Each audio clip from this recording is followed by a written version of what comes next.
Enkolagana ya China ne Uganda zeeyongera naddala mu by'obusuubuzi n'ebyenfuna era nga wetwogerera China yeetisse olukalala lw'amawanga agasinga okusiga ensimbi mu Uganda. China, Uganda, we are good friends, good partners, and good brothers, and we have a profound friendship. Abakulembeze mu Uganda bazze basikiriza Abachina okwongera okusiga ensimbi mu by'okusima amafuta, okuzimba enguudo, ebyobulimi, obulambuzi, n'amasannyalaze n'ekigendererwa eky'okutondawo emirimu emipya. Oboolyawo eno y'ensonga lwaki Abachina beeyongedde okwettanira Uganda nga kati batandise n'enteekateeka okulaba nga bannayuganda bayiga olulimi lwabwe. Learning Chinese is lucrative. It can make a fortune for you. At least $200 per day as an interpreter. Oluvannyuma lw'okutandikawo ekitongole ky'Oluchina e Makerere, bano batandise okusensera mu matendekero aga wansi. Ku ssomero lya Luyanzi College e Bweyogerere we waategekeddwa empaka z'okwogera Oluchina mu bayizi ba siniya olunaku lw'eggulo.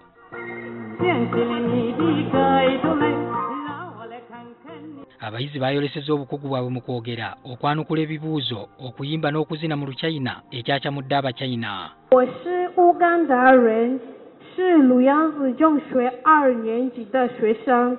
我喜欢学习汉语。学汉语多长时间了？对不起，我不知道。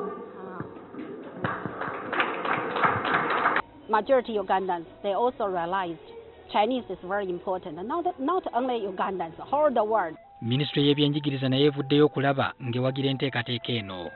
Kati emphasis ya ministry eri ku introducinga essomo lino ery'Oluchina, olulimi Oluchina mu masomero aga wansi, abaana bave wansi nga bategeera olulimi bagenda okutuuka mu university ng'ebintu byonna baabiyitamu. Twogeddeko n'abamu ku bakulu b'amasomero mu Uganda ababadde baakakyala k'e China ne batubuulira kye baluubirira mu kuyiga Oluchina. Abaana baffe wano abasomanga ezo zi sciences ezo, especially abali mu engineering eyo, abali mu technology basically, nga ndaba nti bwe bagenda e China bayinza okuyimusa omutindo gwa technology yaffe wano wa e Uganda.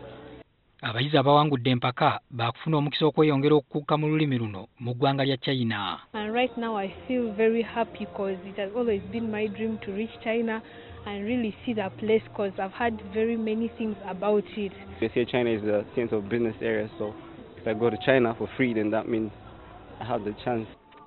Patrick Senyondo, NTV Kusawemu.